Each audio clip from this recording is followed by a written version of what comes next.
Welcome to the virtual colloquium series In Conversation, Arts and Culture for Wellbeing, organized by the Humanities and Human Flourishing Project at the University of Pennsylvania.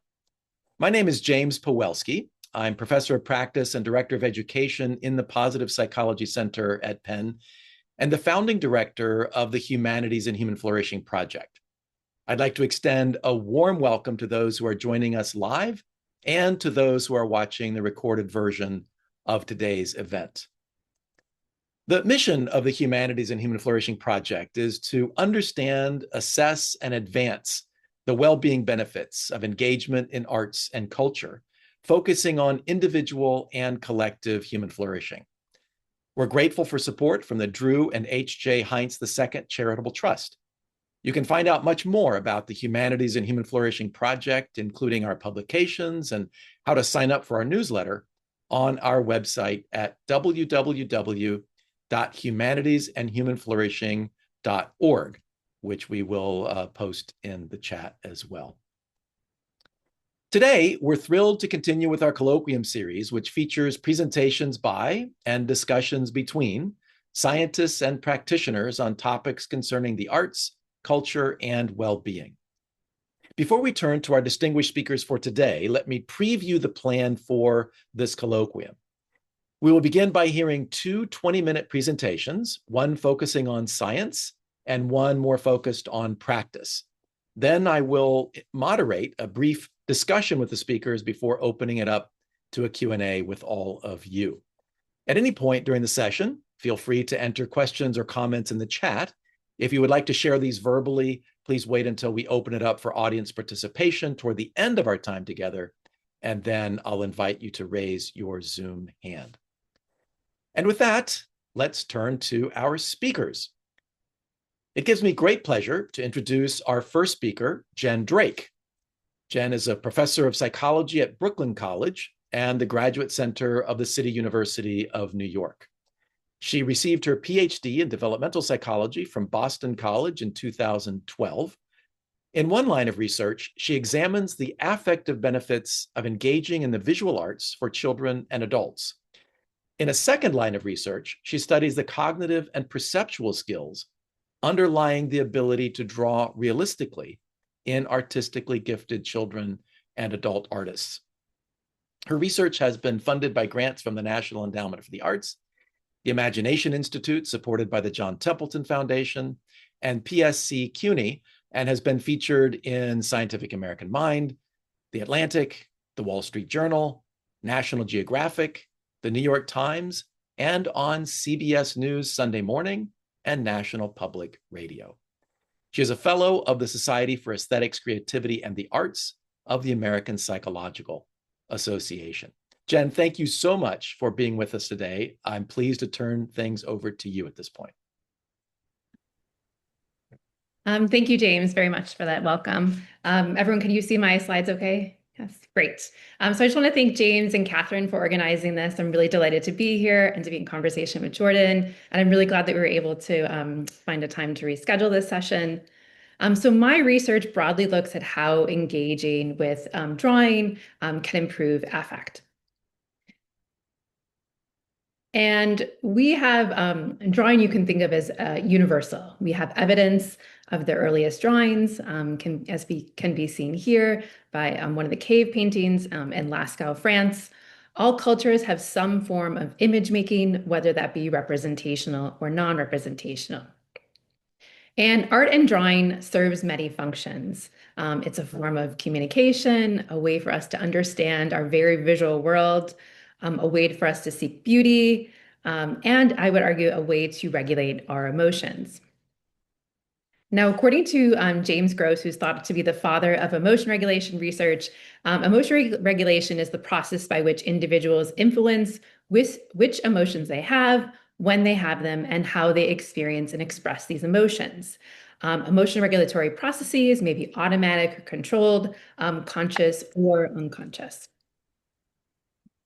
And For children, emotion regulation is I'm a developmental psychologist, so emotion regulation is a very important developmental milestone. From a very young age in infancy, infants are relying on the help of their caregivers to be soothed and to help them regulate their emotions. And as children progress, they really tend to rely on the support of parents until adolescence. It's not until adolescence that children can seek out their own activities and can regulate their emotions on their own. And as you can see here, we have some negative emotions, sadness, anger, fear, but we also regulate positive emotions too. So not being overly excited or not being, too exuberant. So being able to regulate these emotions and finding activities is quite important. But emotion regulation is not just for children. It plays an important role in our daily lives as adults. And we experience daily emotions, frustration maybe from all the snow that we're receiving or some of the things that are going on politically, but also positive and negative emotions. So it's important that we as adults have ways or activities, strategies to regulate those emotions in a variety of different situations. Now, artists have often talked about art as a form of therapy. The painter Cezanne said, paint their lives salvation. The writer Graham Greene wrote, writing is a form of therapy. Sometimes I wonder how all those who do not write, compose, or paint can manage to escape the madness, the melancholia, the panic fear, which is inherent in the human situation. And in my work, I'm really interested in is whether drawing everyday art making without any just everyday art engaging everyday art making without any type of therapy, but how can it be beneficial and how can it improve our well-being? And I've looked at two kind of comparisons. I've looked at how does drawing help us because it allows us to express our negative feelings, our negative thoughts, so it's cathartic, or is it allow us to kind of escape or distract from those negative thoughts and feelings? And again, I'm working with children and adults, non-clinical samples, but how can everyday art making help us improve our mood, our affect, and our well-being? And artists have talked about both art as a form of expression and as a form of distraction. So here in this quote, Picasso says, painting is just another way of keeping a diary. So here he's suggesting that art is a way to express. It lets us to reflect upon, maybe ruminate about issues that concern us.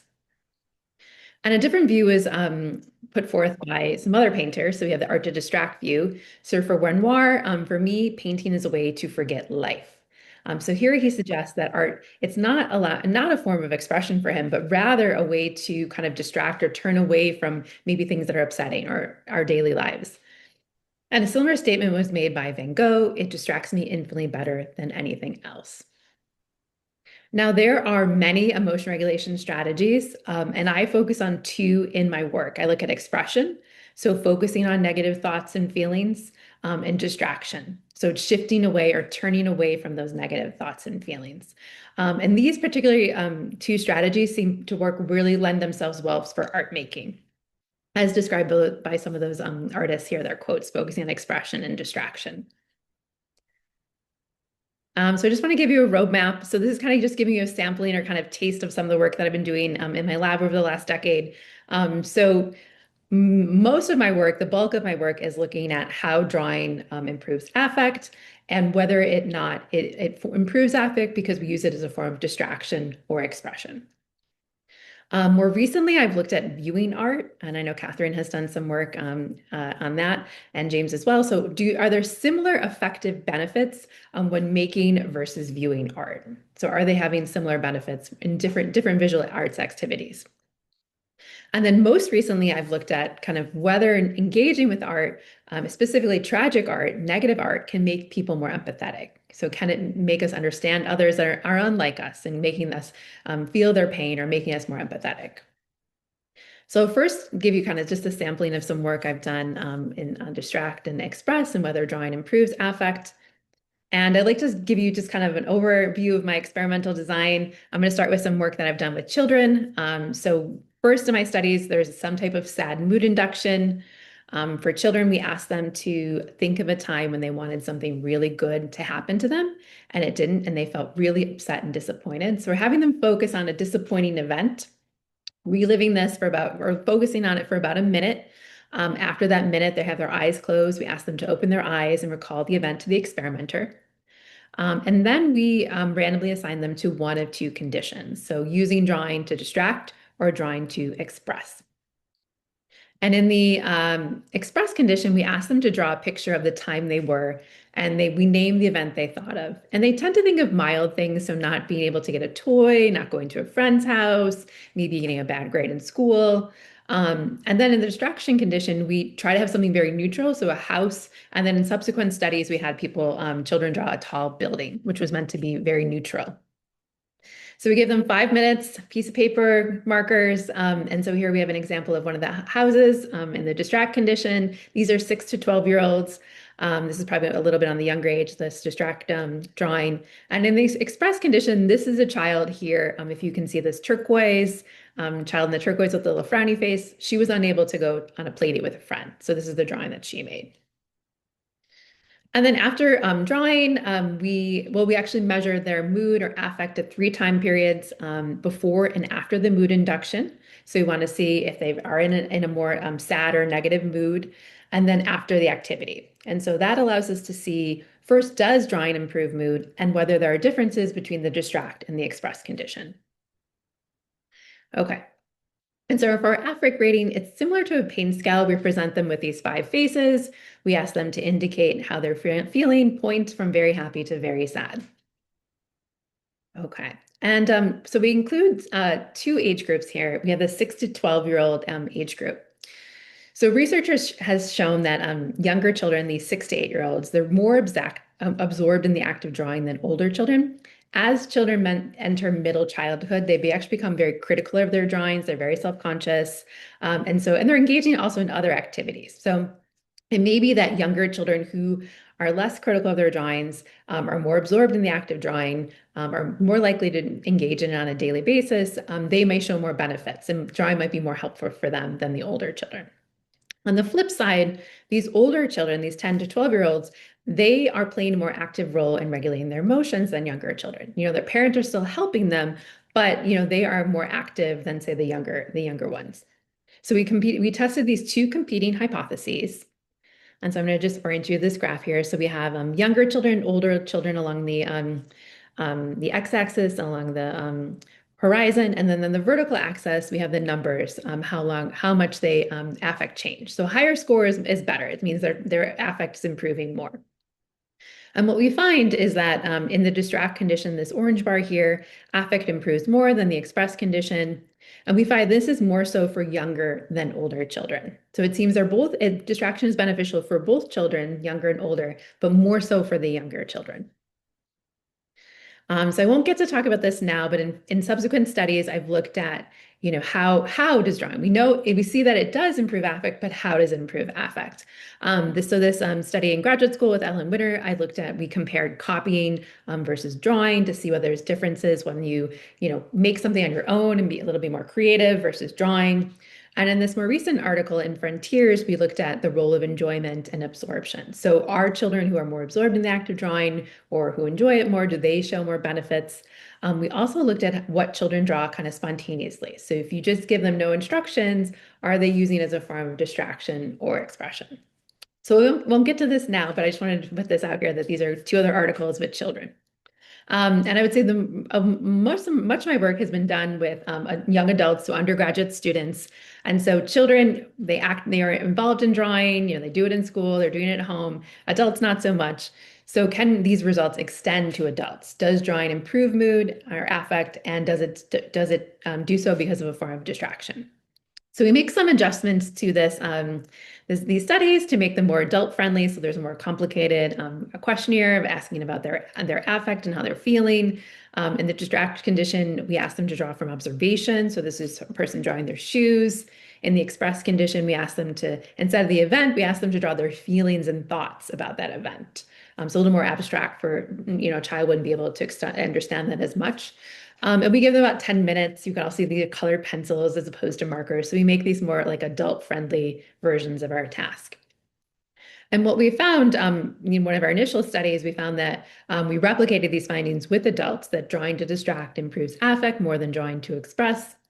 And it seems to improve affect more than non-drawing distraction tasks. So things like this study was in writing, but in other studies by myself and others, we've shown that drawing distract improves affect more than engaging in crossword puzzles or Sudoku or the other types of non-drawing activities or arts activities.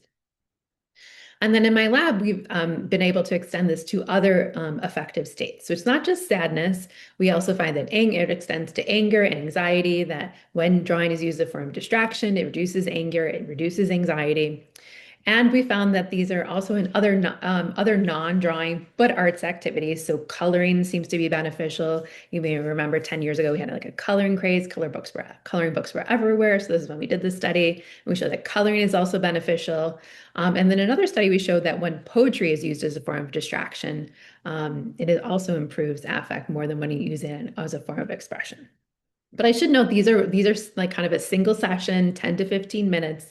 We're finding that this is beneficial. Okay, so just kind of give you a lay of the land of some of the work I've been doing. And more recently, I've been interested in whether, are there similar effective benefits when making versus viewing art? And so works of art are bound with emotion. So this is a painting by Mark Rothko, who is known for these color fields that really express a lot of emotions. So he once was quoted as saying, "I'm interested only in expressing basic human emotions, tragedy, ecstasy, doom, and so on." And people have reported having these transformative emotional experiences when viewing art. So people have reported reporting crying, rapid heartbeat, fainting. There's a study, looking at the Rothko Chapel in Texas, and people had this really transformative experience where they're crying, and so it's a very moving experience. And so there, I would say there's less work on the effective benefits of viewing art. But this, in the last, I would say 5 to 6 years, there's been some more and more work being done.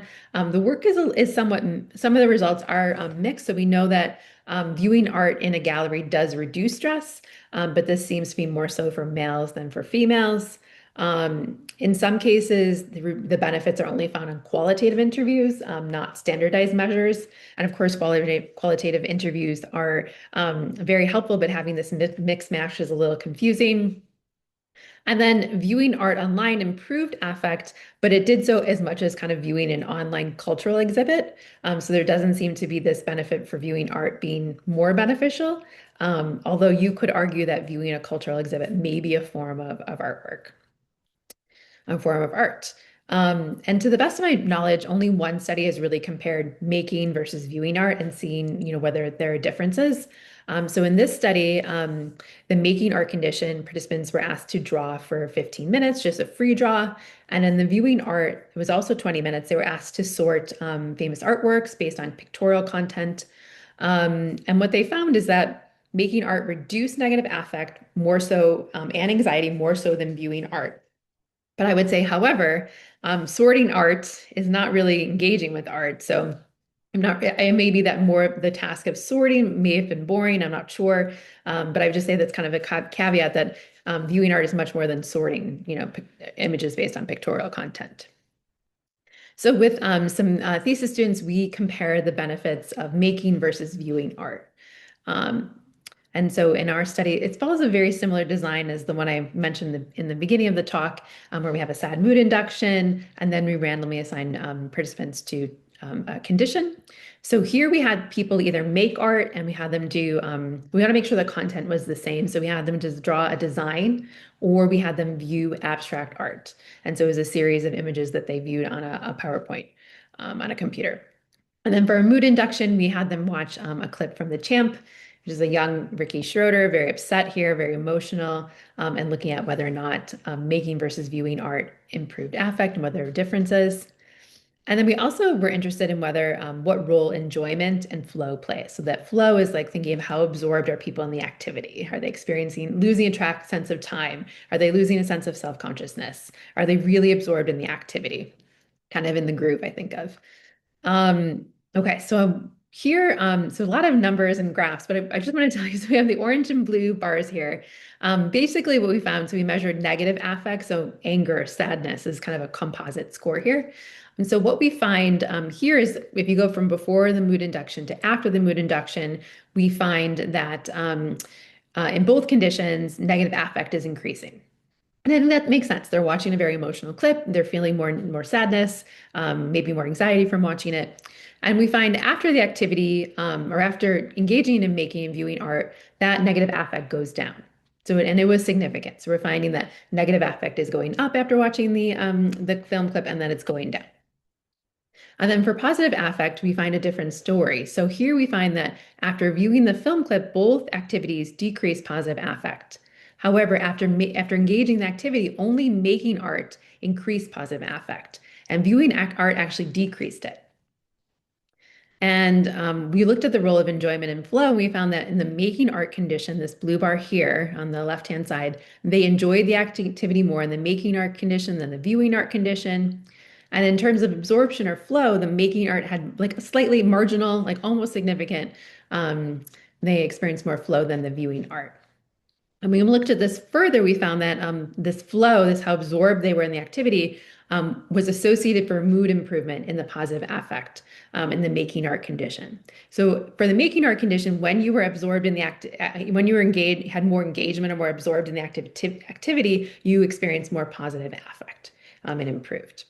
So I think I'm okay. I have one more set to go through. I think I'm okay with timing mine.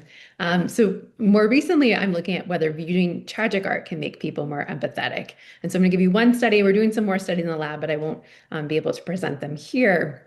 But many of our greatest works of art depict human suffering and tragedy. So we have The Third of May by Goya, The Wounded Deer by Frida Kahlo, Guernica by Pablo Picasso.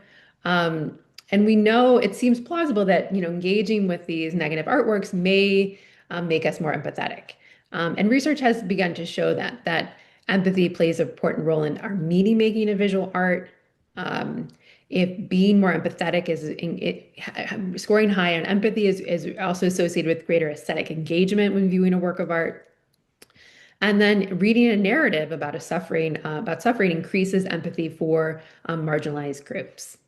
So we were interested in whether viewing tragic art could make us more empathetic. And so this is a 2020 exhibit by Susan Clenard, Shadow Movers, Border Crossing, that was published in the Journal of Positive Psychology, which Catherine Cotter edited that journal, that special issue. And so her work focuses on borders and refugees. And so we showed our participants a multimedia presentation, so about 5-minute video of her works and her talking about her works. And so here we have an example. This is called The Vessel. And so this was this was featured in that video clips. And then after watching the clip, we had them rate their experience. How moved you were, how meaningful did you find the experience? And we had them rate their negative and positive affect that they're feeling. So I'm going to only get to this. I won't be, but I will say they were moved and they did find it meaningful. But we were particularly interested in whether we could shift attitudes towards about immigration. And we worked with a conservative sample who had low views to begin on immigration. And we wanted to see whether we could shift their views more positively. So we administered a questionnaire before and after watching the video. And this is one of the example questions or a series of questions they answered on a rating scale. So it would be cruel to force people who came as undocumented children to go back to the countries where they were born, which they barely know or remember. Okay, so we were really interested in so we have the pre-video and the post-video, and we wanted to see whether this this line goes up, suggesting more favorable views towards immigrants and undocumented individuals. And what we found is that it does. We did find it. You'll see that this is very low. They're starting at a very low level. This was a very conservative sample that we had, but it does seem suggested, this is significant, that their views are becoming more positive after engaging with this artwork. So it seems to suggest that it was making them more empathetic. And it seems like their affect rating, so the more positive and negative feelings, both positive and negative, they felt after viewing the artwork, this predicted how much their attitude changed scored, how much their attitude changed after watching the video.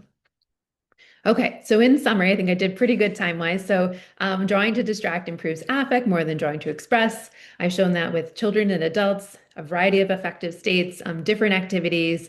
I didn't talk about today, but we've shown that there are also long-term benefits. I've shown this over several days and a month that drawing is really helpful as when used as a form of distraction. Um, Making and viewing art are both beneficial, but it seems in different ways. So they seem to both decrease negative affect, but only making art, perhaps because people are enjoying it more and more engaged in it, is improving flow. And then I find that viewing art and viewing tragic art in particular may be a way for people to become more empathetic and shift their views for marginalized groups. So I want to think, so my work really supports the views articulated by Renoir and Van Gogh, that art is not, when used as a form of distraction, isn't it a mindless activity, but is a, adaptive way of coping and regulating emotions.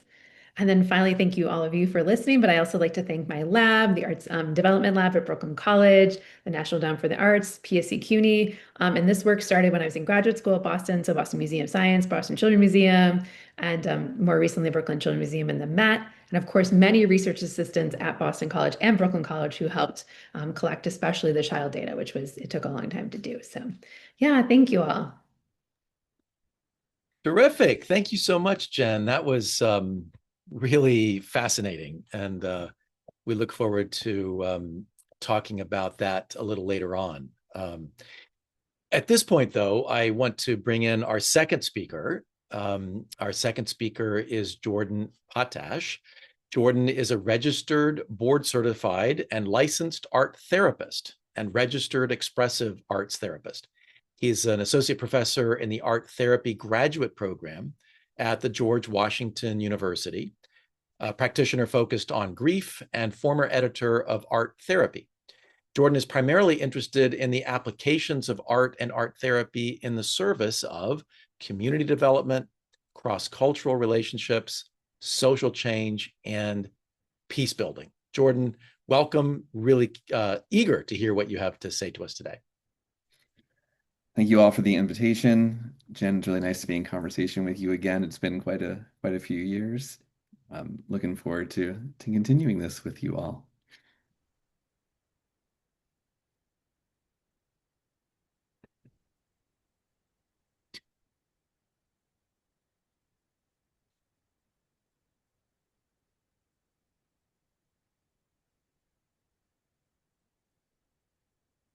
At a drop-in center for young adults experiencing homelessness and housing insecurity, I facilitate group open studio art therapy. And on this particular day that I'm going to share with you, there were just 3 women in the group. The image on the left was created by one who, after having stable housing, was having to reestablish her finances again. So using oil pastels, she created these 2 light blue lights, one that she described as her inner self, the other as outside forces that shine even through the darkness, and even when that darkness is trying to overtake the light. And after she shared this meaning with the whole group, the woman who drew the bottle to represent a previous coping skill that she now tries to avoid, but also her tendency to bottle up her feelings, described her situation as being in a dark room. She didn't know which way to go, but mentioned having a flare, which she described as her spark and her will to keep going. Continuing this metaphor, I offered, well, a flare temporarily lets us see ourselves with some light, but it's mostly to let other people know I'm here. The women nodded, and together they found connections among the flare, the blue light, and the pride affirmation as strategies to reclaim one's power to break the hold of past events and current tormentors that continue to hold sway.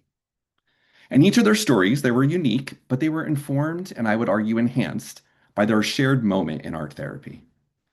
But interwoven with their individual circumstances, they talked about the challenges of accessing quality mental health resources while living in poverty, the challenges of sometimes needing protection as women, and the challenges of feeling secure while homeless. And so, although each woman set their own reasons for participating in art therapy on that day, the topics of group conversation that emerged were on transforming into survivors. Now, although health and mental health practitioners, as well as community artists and art educators, have traditionally focused on individual and interpersonal well-being, we also know that optimal health requires attention to social dynamics and influences. As a mental health profession, art therapy integrates psychological theory and helping skills with the intentional selection of art materials, facilitation of art making processes, and guidance in meaning making to support client treatment goals. In art therapists, we adapt our skills for psychiatric, educational, medical, and community settings to address individual, relational, and societal maladies. But to demonstrate attention to the social and political forces that impact health, I want to begin with a framework for art therapy, situated within public health and civic health, and then I'm going to share some examples of projects. So since my clients raise concerns about mental health access, I want to begin there. As the most recent Mental Health in America report demonstrates, people with mental illness that is severe enough to receive a formal diagnosis constitute about 23% of adults and 20% of youth. So what this also means, though, is when we only focus our attention on those with qualifying mental health needs, we're neglecting over 75% of the population. And even if we thought it made the best use of our resources to focus only on those who have been identified, there are not nearly enough mental health providers to treat everyone. And so public health professionals advocate for reaching the full population in more nuanced and yet strategic ways. And they do this through indicated interventions. Those are the ones that identify people who are experiencing significant distress, but at the sub-threshold diagnostic levels. They advocate for selective interventions. Those are people who we know who are prone to mental illness based on systemic and social risk factors. And also universal ones that we can offer to everybody with the goal of increasing the range of health resources available to promote healthy lifestyle. In short, public health encourages a shift from treatment to prevention and from focus on severity to targeted distress at all stages.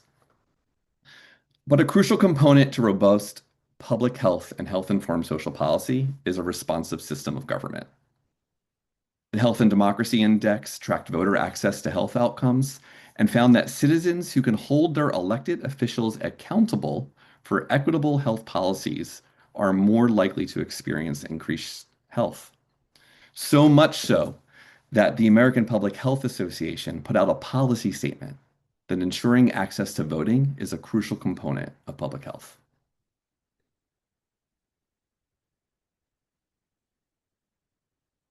But as important as voting is, elections alone are not enough to have responsive governments.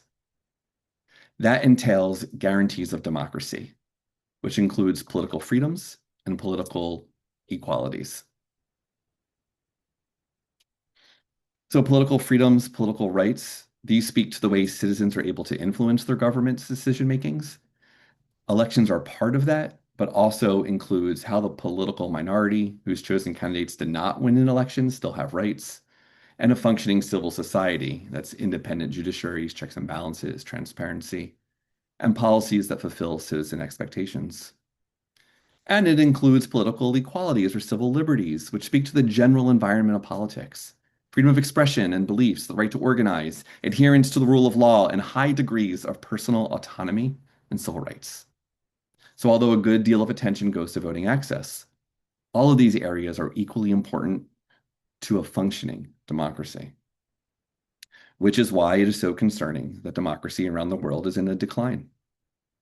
According to the most recent reports from Varieties of Democracy, the world has fewer democracies and autocracies for the first time in 20 years.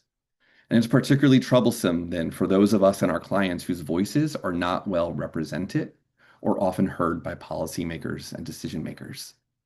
Furthermore, the notions of autonomy that are the root of mental health professions and the ideas of self-expression, particularly creative expression, are very much tied to democratic norms. And as a further sign of declining civic health in the US, overall discontent and outright anger at the state of politics. We see a vast majority of Americans feel exhausted about the state of politics, which we know leads to further retreats into political camps, political affiliations, parties, media, and social media.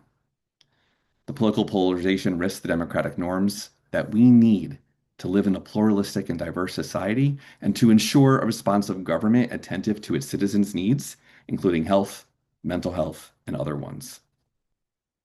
So certainly challenging on the macro level, circumstances seem certainly too big to address at times, but working with only those who have been identified in need, but turning them into a social system that cannot support their psychological, emotional, cognitive, and social gains does little to help them or their families or the other people in their social circles or society at large.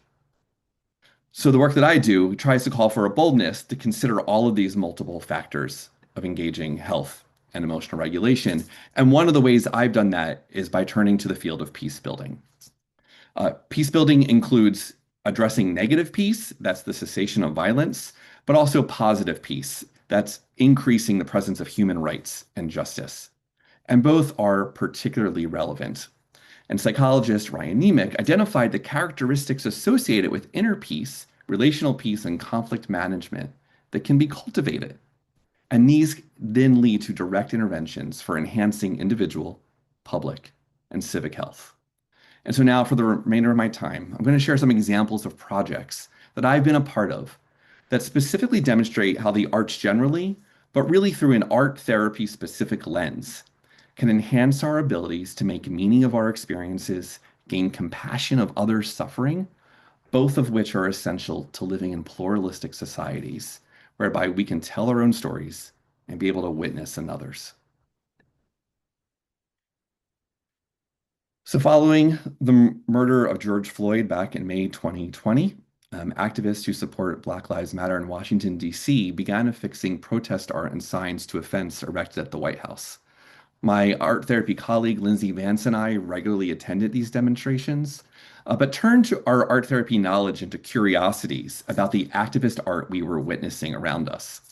So through a qualitative thematic analysis of 638 phrases and 110 images, coded according to a framework of activist emotions, we found high frequencies in the written messages of anger, that includes conveying social justice actions, and pride, that was showcasing identity. Grief was the second lowest documented emotion based on text, but the highest of the cataloged images, most notably in the form of memorials. These results gave us a reminder that explicit messages are not all there are to protesters' emotional lives. So if public spaces are for protest, then private spaces are required for more vulnerable emotions and to sustain movements. And although this particular project didn't entail that direct work with protesters, Lindsay has done so subsequently as a way to demonstrate understanding of trauma. So one of the ways that I've been involved in honoring trauma was through another project with another art therapy colleague, Martina Efodzi. We were looking at gun violence, which is both a public health and a civic health threat. And one of the ways to address it is through legislative advocacy. That is a form of storytelling for influencing a policymaker to adopt a particular position or specific legislation. At a gun violence family and survivor retreat organized by the General Board of Church and Society in partnership with the Philadelphia-based Heeding God's Call to End Gun Violence, we helped participants identify which part of their personal experience of gun violence they would feel comfortable telling a legislator in a coherent narrative that could be delivered in a succinct and compelling manner. We began by having the participants create one or more pieces of art on one of the following themes: a memorial that's something about the deceased that you would want others to know, the event, something about the gun violent incident that you would like others to know, or the aftermath, something about how your life has changed as a result of gun violence. After they created these images, they worked with a legislative advocate for how to best tell their stories. And the next day, the second day of the retreat, the participants then went with the lobbying, with the legislative advocate over to Capitol Hill to share their stories with their elected officials. Some shared their art, others used it as a way to remind themselves of their stories. And then upon their return in the afternoon, my colleague Martina facilitated an activity to assist them in ways to contain the various emotions they were feeling and how to resource those as they went back into their communities.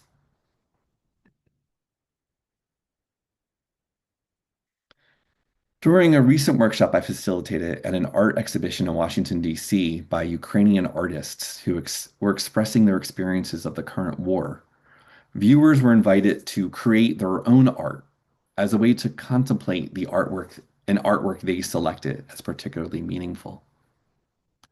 One participant who joined the exhibit and the art making said she had a lot of difficulty relating to this war so far away. But after viewing the whole exhibit, she returned to a painting titled Diplomatic Arrangement by the artist Andrei Datura. Datura explained the artwork as a white flag of surrender stained with his own blood, a small amount he kept when donating blood for the war effort. He described that any truce would have to reconcile with the atrocities committed.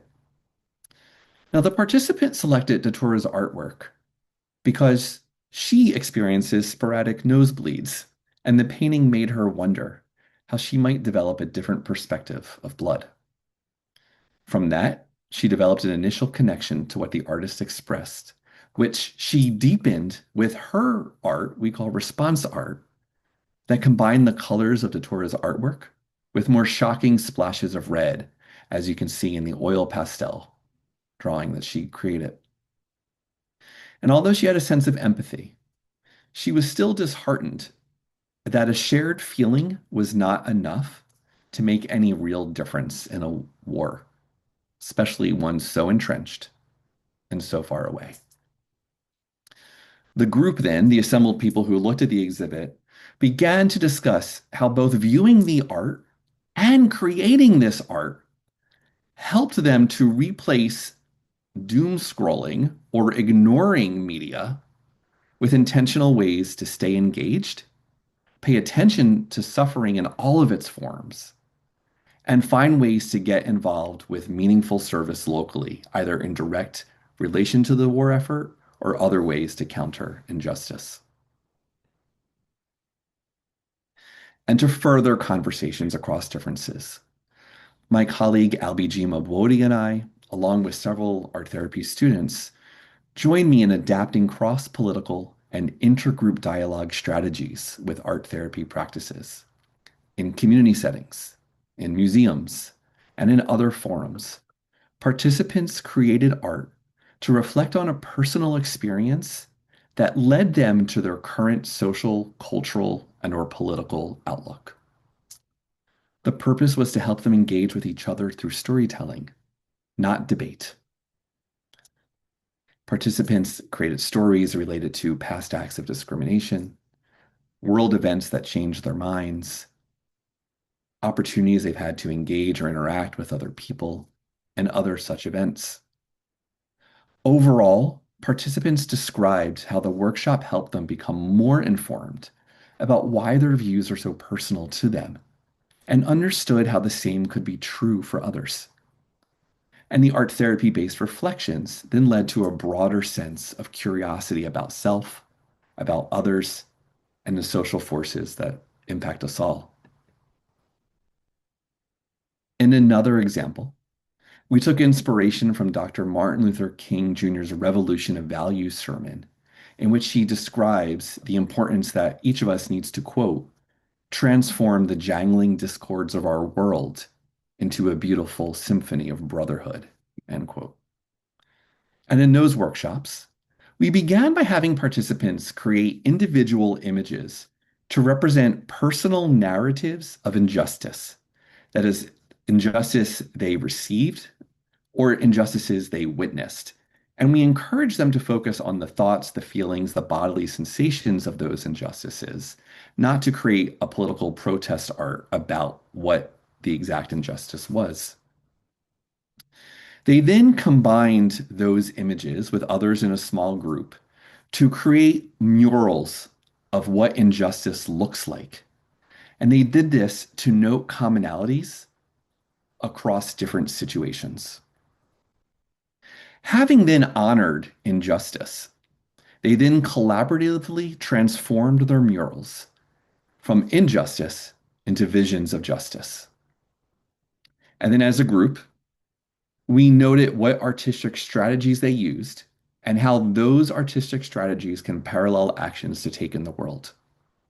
So in this example, the group identified how adding bright colors reminded them to find hope, but also cope with what we have limited control over.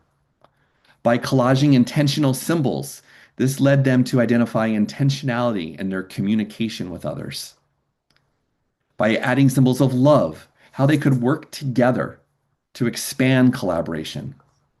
How they allowed some injustice to show through as a way to honor their battle scars. And centering some images related to introspection and knowing your why to keep going forward. This workshop offered opportunities for personal reflection to connect with others on shared experiences of how injustice manifests in their lives and how to support each other in managing them. So the combination of contemplation and metaphor allowed for understanding and developing connections.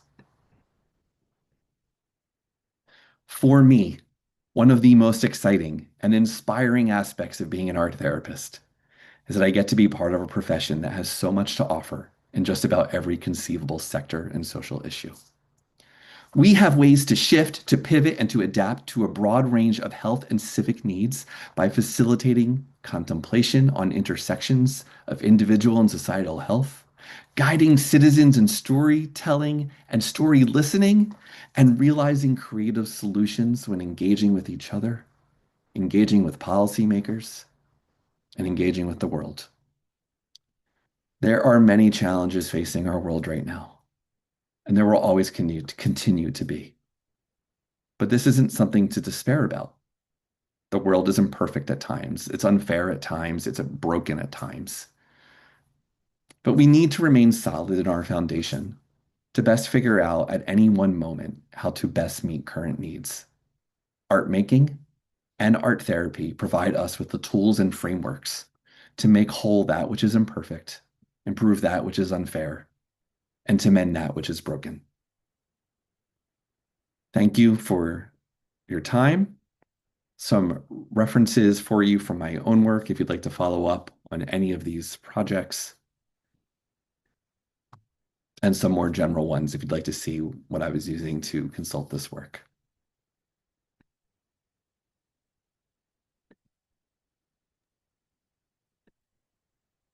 Wow, thank you so much, Jordan, for sharing so much about the work that you've been doing in challenging circumstances. Really appreciate that. Now to move into our conversation portion of our time.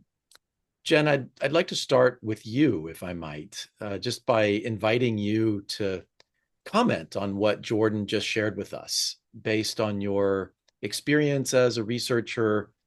What strikes you as particularly interesting, intriguing, valuable about the work that he described? Yeah, well, thank you, Jordan. I found that powerful, inspiring. Thank you for all the work that you're doing. It's such important work. I was very moved. Yeah, and the artwork is really beautiful that you included as well.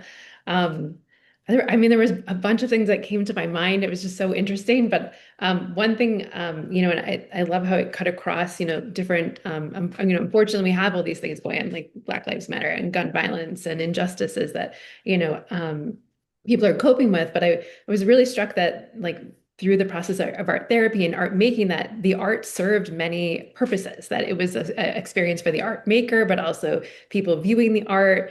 And I think you talked about, like, it allowed people to have ownership of their story. It can change legislation, help people kind of regulate their emotions, but also use it as a way to go out into the community.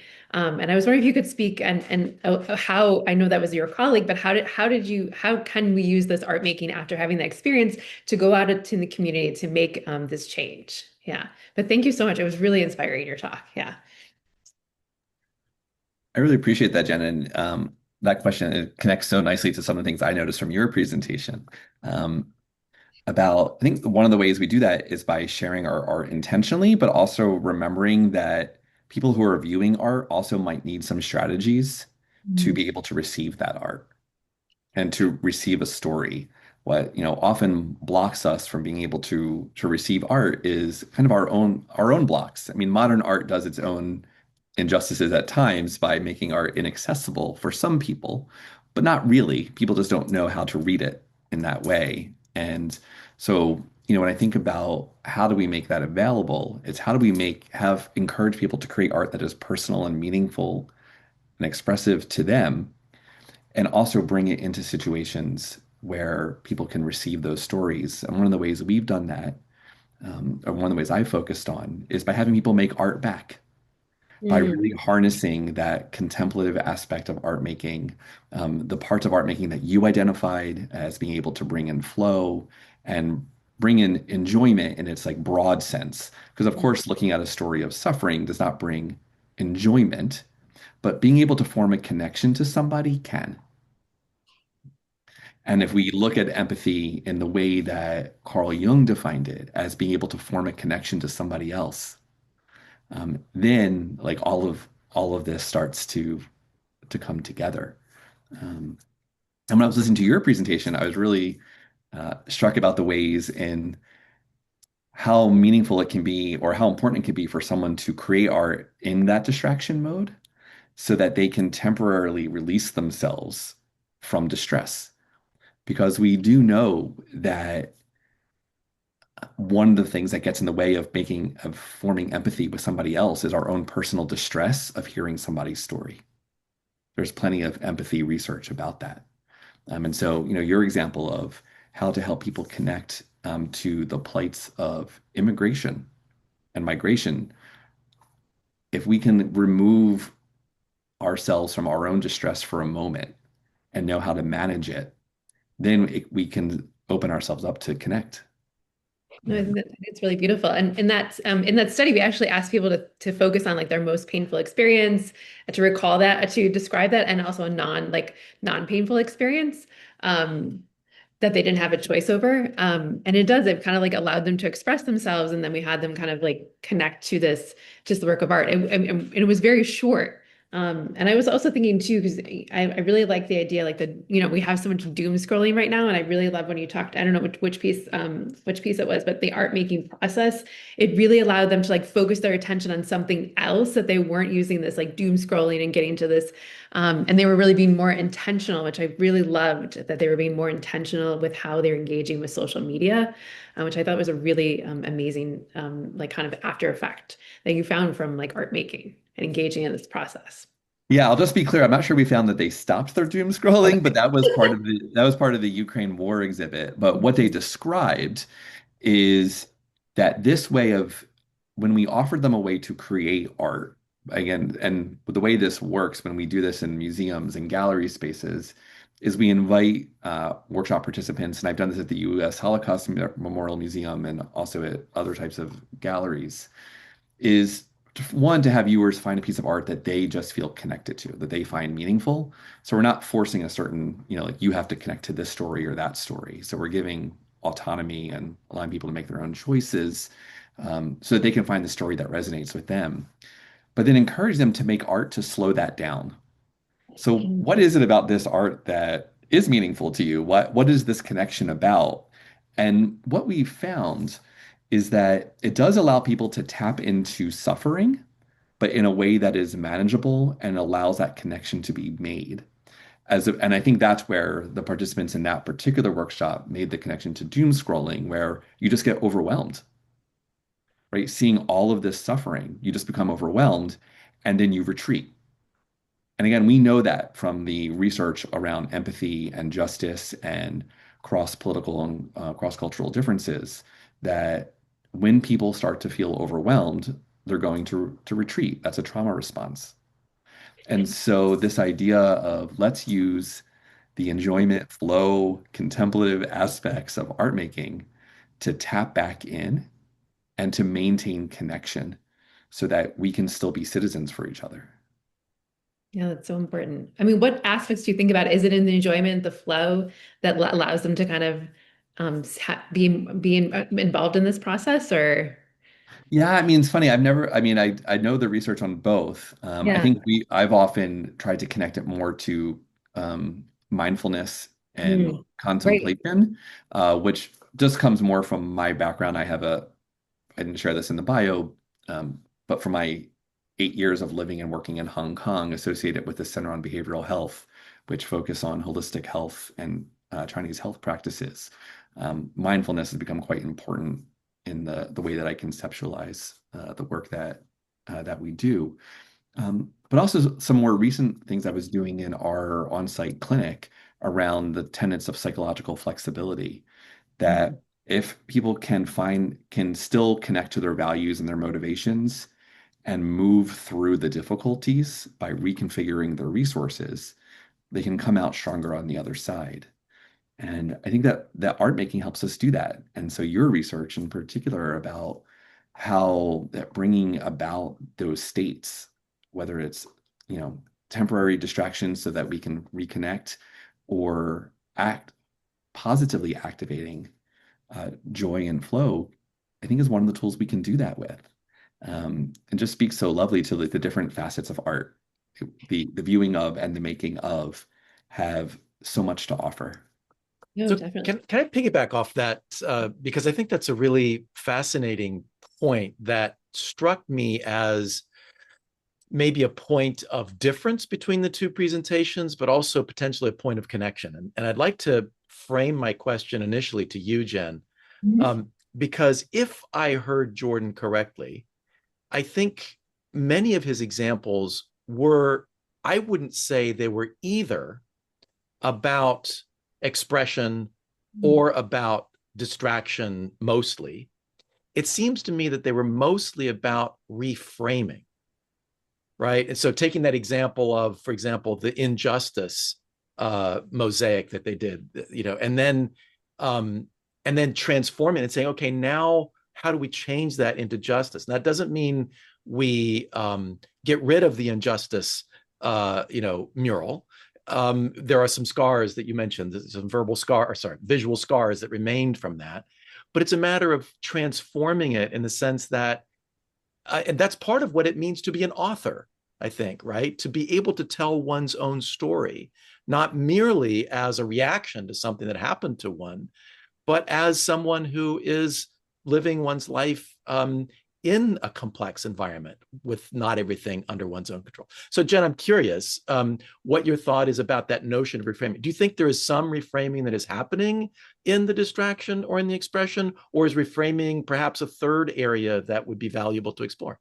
I mean, it reminds me of like cognitive reappraisal, where we're not, Mhm. as emotion regulation, where we're not like discrediting the emotions, but we're thinking about like not positive aspects, but how can we reframe this, or how can we approach this differently, or how can we, as Jordan said, how can we be like, have these murals and have as a form of activism, or speaking our truth, but also kind of making people aware.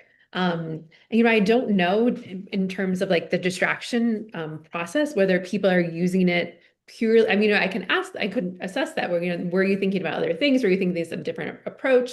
But I do think that would be interesting just to look at like, okay, you've experienced this event, like how would you reframe that? Or you're experiencing this stress, you have an exam coming up, or you have this, something, or like small, but also much larger. Like how can we reframe some of the things that are going on in our lives to be, using art as a form of activism and also as a form of release too. And I feel like it incorporates many of the aspects, the distraction, the release, but it really speaks to, I think, like this kind of like almost cognitive reappraisal piece. Just like aesthetic reappraisal, maybe, is a way of thinking about Yeah, maybe aesthetic. Yeah, it. because it isn't. It's like, or it's like a cognitive appraisal, aesthetic reappraisal, Yeah, or yeah, yeah, right. where you're reframing the situation. How can you this is happening, but how can we look at it from a different vantage point, or how can we Right. be, a community, a citizen that can make some difference in our communities? Yeah. Jordan, did we understand you correctly? Is this kind of getting at a core piece of your work? Yeah, no, I think so. I mean, I think there's pieces of all of it. And what I was just thinking of is what you're talking about, Jen. What I think one of the implications, rather, of what you're talking about is these are all different ways to help people approach distress and then what to do with it. And what you research, are things people can do on their own. When we are just on our own, with no guidance or, we can engage in expression, we can engage in distraction, we can do other things. Of course, what distinguishes art therapy from other forms of arts engagement, particularly in arts and health or arts and society, is the presence of an art therapist. We are trained mental health professionals in whether it's a mental health setting or like in some of the community settings I do. And so the reason I bring that up is because part of the goal then is to be able to play that active agent of what does this art making mean for you right now? And what is this coping strategy doing for you right now? Mhm. Because even in art therapy, someone might choose distraction or choose expression or choose reframing or choose cognitive reappraisal. But part of the therapy then in using a trauma-informed approach is, do we actively understand why we're choosing what we're choosing right now so that we have intentional strategies for coping when we are faced with distress, when we are faced with trauma. And so I think what I appreciate about all of it coming together in our presentations is there's a lot to choose from. We don't have to only do distraction. We don't only have to do expression. We don't only have to do reframing. Which one best meets the moment um, Mhm. for Yeah, now? right. And the needs of the individual. Yeah. And I'm very careful in my work to be that I'm not a clinician, I'm not an art therapist. This is looking at, I'm coupled away from art therapy. How does just engaging in everyday art making help us? Yeah, but I agree that it can have different purposes and at different times. Yeah. Yeah, we all offer something different to Yeah. this. And then one of the things we try to do, of course, and I think this is part of the reframing you're talking about, Mhm. James, is how to engage in meaning making. What does my art mean to me? What does my art making mean to me? How does it help me understand myself, my relationships, my world better? What kinds of stories can emerge? And again, I think, those ideas of distraction, of expression, of enjoyment, of flow play into that because we do sometimes need to step back in. Mhm. So I'd like to ask one more question, but before I do so, I just want to let everyone who's joined us know that we'll then open it up to comments or questions from all of you. So feel free to put things in the chat or raise your Zoom hand if you'd like to take part in the conversation. The question that I'd like to ask next is around the positive emotions or positive framing of things. And I'd like to direct this to you, Jordan, but also curious what your thoughts are, Jen. Um, I think it's easy to get derailed in two different directions when we're thinking about trauma or tragedy or difficulty or just the, slings and arrows of everyday life, right? And one of them is to say, well, when somebody is undergoing adversity, Mhm. there's no positivity there. Like you're just focusing in on the sadness, the anger, the injustice, and so forth. And I think that we can maybe unconsciously and unintentionally um, be a part of the problem if we think that just because something has a particular cognitive label, it has a kind of emotional simplicity to it, right? On the other hand, of course, we can come into those situations. Oh, you know what? It's not that bad. Look on the bright side, and you'll get through it, and blah blah blah. All these kinds of things that can actually, of course, also make the situation worse. Jordan, it seems to me that you are someone who is very sensitive to the power of appropriate positive emotions and things like positive peace, as you were talking about, right? Mhm. Not stopping the session with, well, there, we've expressed what injustice is like, right? But then it's a matter of, what how can we, and I'm wondering if you can maybe share one or two words of advice to us about, both in our own lives or when we're interacting with others, what is a way in which we can not lose sight of the possibility of hope or humor, or connection with others, without coming in with these unhelpful kinds of, let me reframe the situation for you, damn it, right? Mhm. Yeah, I think it's a really important and powerful point. And what I would say is the work that I do, and I would argue, I think probably a lot of clinicians in art therapy and others, is we want to help people honor the fullness of what it means to be a human. And being a human has a range of emotions attached to it. I don't actually think it's all that useful for us to label those emotions as positive or negative. I know why we do in scales, and I get the utility of that. But in every day, it doesn't really help to say something is positive or negative. These are just the human experiences we're having. And the more we can feel and honor the continuum of them, the more we can then connect to each other and to ourselves. And I think what that also then does is it reminds us that we don't have to be scared of emotions and experiences that are distressing, because these are part of the human experience. And we're going to have sadness, we're going to have hope, we're going to have joy, we're going to have pain, we're going to have all sorts of things. And when we can do that, then we can engage into the hope and to what do we do moving forward. Um, this workshop I shared, I just did it again with my colleague Albie and some students on the Dr. Martin Luther King holiday. Um, and one of the groups, when they were creating their mural, they were really quick to want to move through the mural of injustice they made and immediately get to that problem solving. Let's fix this. Let's do something. And what came out later in the conversations was that they realized they needed to actually slow down, and it was okay to have the grief, to have the anger, to have the sadness. And that's what actually allowed them to then get to the hope, to get to the idea that even though the world is really hard to be in right now, there are ways that we can do it together, and there are ways that we can move through this, which is why I really like that psychological flexibility framework of it, so that we can tell the truth of what it means to be a human. We don't have to cover it over and sugarcoat it all. We don't have to wallow in our sadness, but we can certainly recognize, honor, and respect our sadness and our pain. Uh, and then we can still transform that into something else. Beautifully said, Jordan. Thank you for that. Said by someone who is not only thinking of this from a distanced theoretical standpoint, but from somebody who is living it and experiencing it with human beings on a regular basis, which is clear. So it's great. Even on Zoom, Jordan, your empathy and wisdom comes through. So really appreciate that. Jen, just curious if you have any thoughts from, from a more research kind of oriented standpoint around the role of so-called positive emotions. And, I was curious, for example, in your distraction task for the kids, if I understood it correctly, it was kind of, you were looking for something neutral, right? And so I think you were kind of looking to see, well, is it the process of the artwork itself that, has some kind of an effect?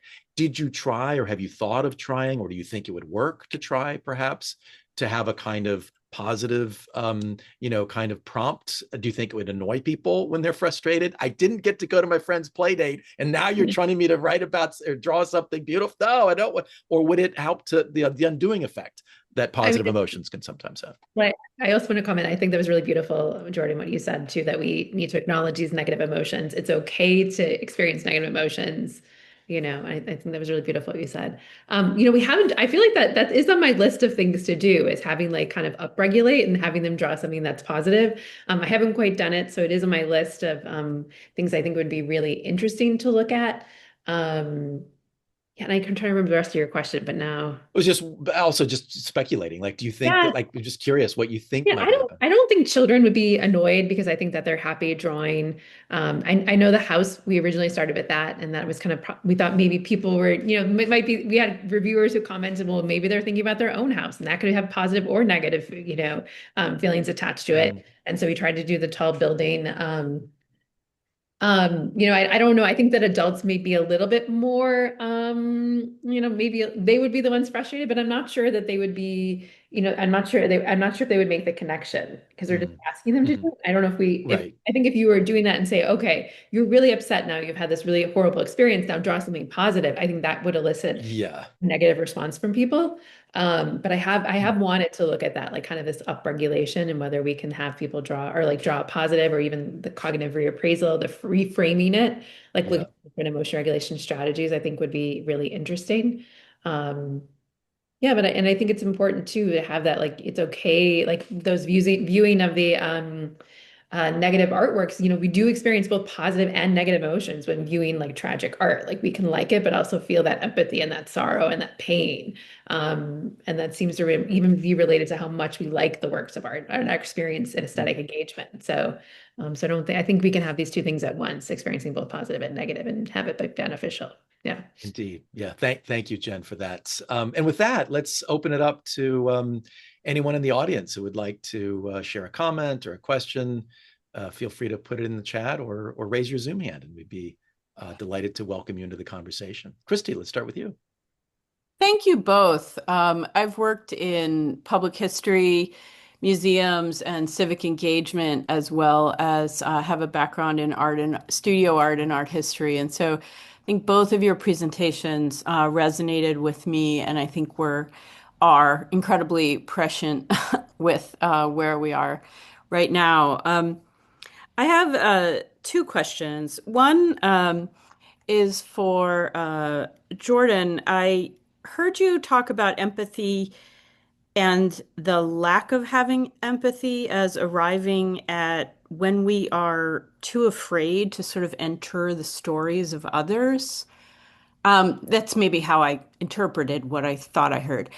Um, and we're currently having a lot of crisis in public history.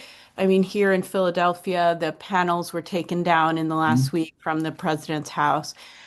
And while we can look at those as acts of power, acts of censorship, there's also, I think, within that, I mean, there are examples.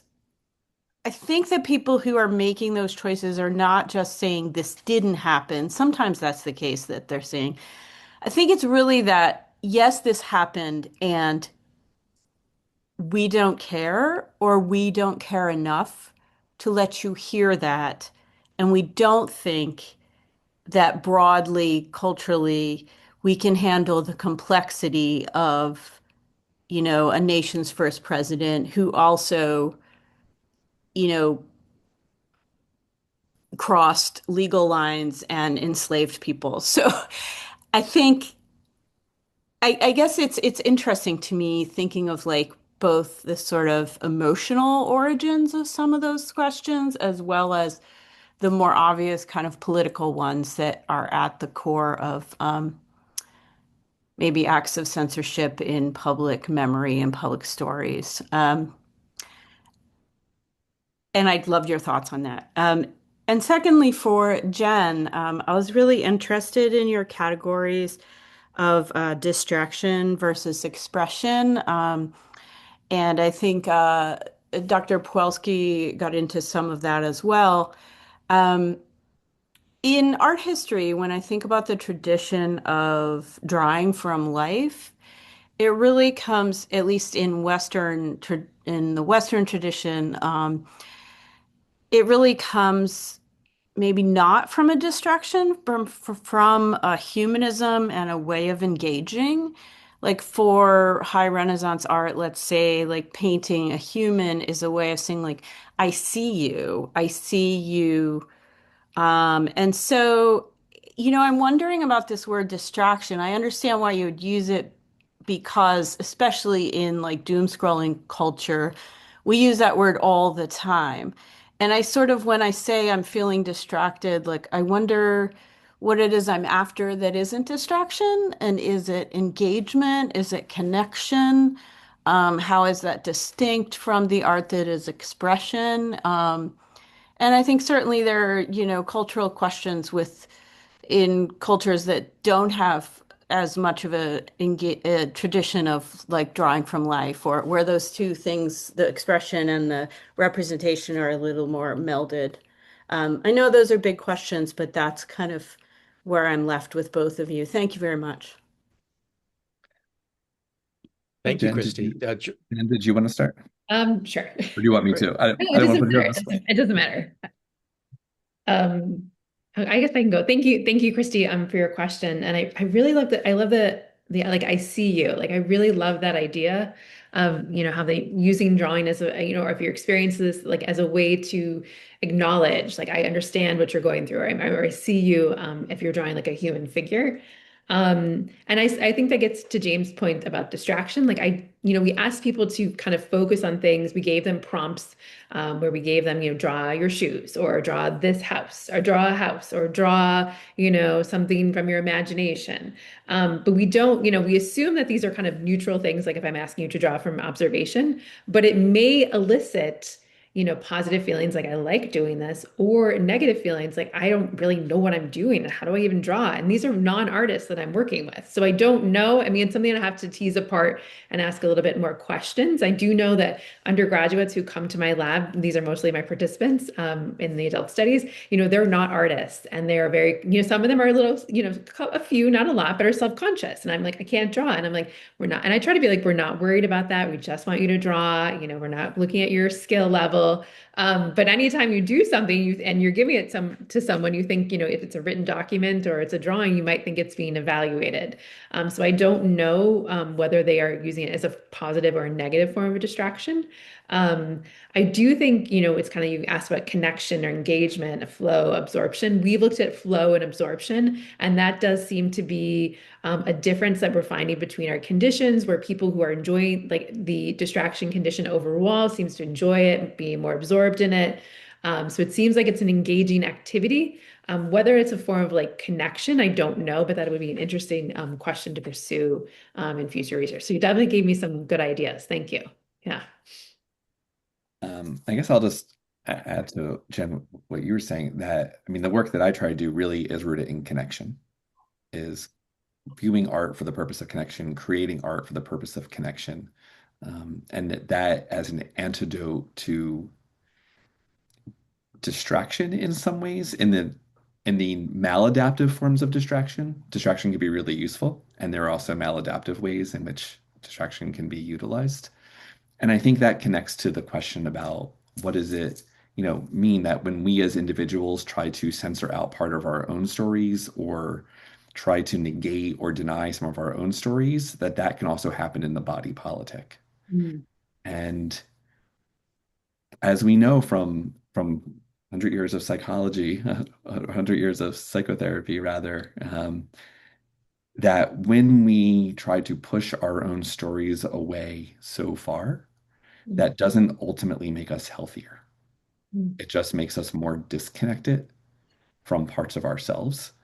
And therefore, we then are disconnected from others who might resemble parts of those stories, or who want to engage parts of those stories, what Jung called the shadow projection, as a way in which that as the form of discrimination. So without getting, I mean, I know the example you're talking about, Christy, but I think what I would want us to have some thoughts about are what motivates actions like that, and what are the ways in which we are all motivated to disconnect from parts of self and others, and what can we do to help rebuild that, for the health of individuals, relations, and communities, including the politic as a whole. Thank you very much for those great questions and the thoughtful responses. Let's go to Jason next. Jason, it's great to have you with us. Welcome. Hi, everybody, and thank you so much, Jordan and Jen, for your beautiful and insightful presentations. I'm a senior lecturer in music education at Edith Cowan University in Australia, and I'm doing a lot of research that is resonating with the work that you're doing as well, and from a music perspective, from a sound perspective. And I'm mindful that I do a fair bit of draw and tell, and I'm mindful of the sounds that are occurring while people are drawing, young people, children, all the way up to adults. And I'm just curious then about the sonic experiences that might be accompanying the drawing experiences, the art therapy that you're talking about, if they are involved in some way. I imagine at some point music could be playing, or it could be conversations, it could be silence. And I'm just interested in what are your observations around the sonic experience that accompanies the art drawing that you're talking about? You want me to take that, Jen? I don't, yeah, I'm Yep. not sure about that one. I mean, Um, it's a wonderful question. I just don't have any experience looking at that. So, but I think it's really interesting. Yeah. Yeah, I think it's a great question. I'll say I don't know how much I can say about it other than I know when I work with clients, particularly in group settings, when sometimes they want music either as a group or just individually in their ears. A question I usually come back to is just how is this helping you to connect to yourself? How is this helping you to create art that is meaningful to you and in a way that keeps you connected to the group? Because music, of course, is not neutral. You know, there's no one music that we all connect into. And so I just kind of like think about that, how it we can be using music to forward connections with ourselves and with each other. But the idea of like all of the sounds and environmental music that gets made through art making is really interesting. Um, I'm primarily an art therapist, which means visual arts, but I do have training as an expressive arts therapist. And I will say, in one of the other projects I didn't talk about is the use of generative AI art making for adults with multiple and severe disabilities. And some of them have chosen to use generative AI music making platforms as a way to express themselves because they feel it does a better job than the visual art platforms that get made. So love what you're doing, Jason. I was keep going. Would love to see what the connections are. Yeah, absolutely. Would be interesting to think about the potential pairings, right? And Jordan, I think you were kind of suggesting that music sometimes can itself be used as a distraction. And if you're pairing it with art of distraction and you're just kind of needing to get a little bit of distance, maybe that can be kind of a doubly effective kind of approach. But if it becomes something where you're um, uh, alienating yourself or from some portion, I think a lot of times music is used as kind of a self-medication, right? And so you always have music on, that way you don't have to kind of interact with the world in some kind of a way. So the arts are powerful, period, and they can be used in many different kinds of ways for outcomes that are less helpful or outcomes that are more helpful. And it would be interesting to experiment with ways in which music can help to underscore and support some of the outcomes that we experience with art. Mhm. Right? And I was just thinking as well that often we don't have to hear sounds, we can think sounds. And then Mm. I'm interested then in the cognitive processes that could be going on sonically inside someone's mind while they're participating in art therapy. I was also thinking there's sound just like, with charcoal or paints or like pencils, and you have that like rhythm too. So that's also like a sound component while they're making art as well. That might be, playing a role. Yeah, totally. And a couple of our audience members have also chimed in with similar observations. Sheila talks about maybe the quiet when a group really starts to get focused in on the work that they're doing. Sometimes the chit chat kind of dies down a little bit, and then you're right into that. And then Edward's point, then maybe you can actually hear the brush, the pencil, or the chalk, as you were saying, Jen. And then that becomes something really poignant, whereas it might just kind of be lost when everybody's kind of talking together as a group. I think we may have time for one more question or comment if somebody would like to share.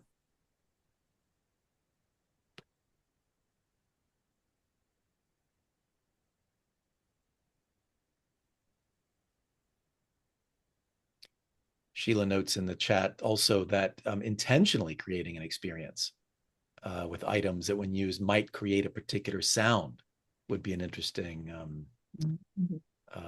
kind of thing to experiment with. Catherine, if I might turn to you for a second, I know that there was a point that Jen made a few minutes ago that I thought was really interesting. Well, that we were all talking about the complexity of the experience of art. And I know that you've done some work on this in particular, and thinking about Matthew Pawlowski's model. And I was wondering if you could just kind of mention something about some of those perspectives that explore kind of the complexity of these experiences of viewing art. Yeah, so in some work that I've done with Matthew Pawlowski, who did one of these a few years ago, I think, but is also at the University of Vienna, thinking about when we view art, the kind of range of emotional experiences we have when engaging with an artwork, but also some of the maybe more cognitive or phenomenological experiences that accompany those situations. In his work, he thinks about these as like collective entities that kind of influence and come together to make the fullness of the experience, rather than focusing on, well, how much happiness versus joy versus relaxation did you feel, but how do these kind of come together to create a holistic experience? And some of the things we found of the kind of types of experiences that seem to be most beneficial for different well-being outcomes across a wide variety of artworks, across different types of art viewing contexts, are ones that are producing positive emotional experiences, but also that have a sense of novelty or surprise or newness that is maybe giving us some sort of new insight or making us look at the world a little bit differently. But generally, hedonically, are relatively positive in nature, but also experiences where we maybe have to struggle through the experience. So I think it really resonates with what you were presenting, Jen, on the kind of tragic art, where we're having some of these negative emotional experiences in reaction to the process of viewing the art, but there's kind of the pushing through and the engagement with maybe the confrontation or the conflict that we're experiencing between really enjoying the art and having maybe some of these negative emotional experiences that also really produce these positive outcomes, and is kind of the experience type that he's labeled as the transformative one, because it involves like confronting maybe perspectives that you hold about the world, that you hold about yourself, that are kind of ingrained, and kind of maybe revising them or acknowledging that maybe those aren't optimal in some sort of way, but it involves kind of this sense of like more deep processing. And so those ones tend to have the best outcomes above and beyond, where you're just like, this is pretty and I'm enjoying the experience. Like those are good experiences, but they're not the ones that really seem to push into the well-being benefits as strongly, which is really neat to see. Yeah. Terrific. Thank you, Catherine. I appreciate that. And with that, it brings us to the end of our time together. So thanks to Jen Drake and Jordan Potash again for joining us today and giving us such thoughtful presentations and insightful answers to our questions. Feel free to add any words of thanks you would like to in the chat as well. I know many have been adding them along the way, so appreciate that. Thanks also to Catherine Cotter, Associate Director, actually Director of Research now at the Humanities and Human Flourishing Project, and to Sarah Sidoti, Associate Director of Operations, for all of their hard work behind the scenes. And finally, thanks to each of you for joining us today. It's been really great to have you with us. Our next In Conversation colloquium session will start at 4 p.m. Eastern Time on Tuesday, February 17, and will feature Genevieve Dingle and Melissa Forbes, colleagues from Australia, talking about social prescribing, music, and individual and collective well-being. For more information on this and other upcoming colloquium sessions, we invite you to sign up for our free newsletter, which you can do by visiting our website at www.humanities-and-human-flourishing.org, which Catherine has just popped again into the chat. Thanks, Catherine. So thanks for joining us today. We look forward to seeing you again soon. Thank you and be well. Thank you.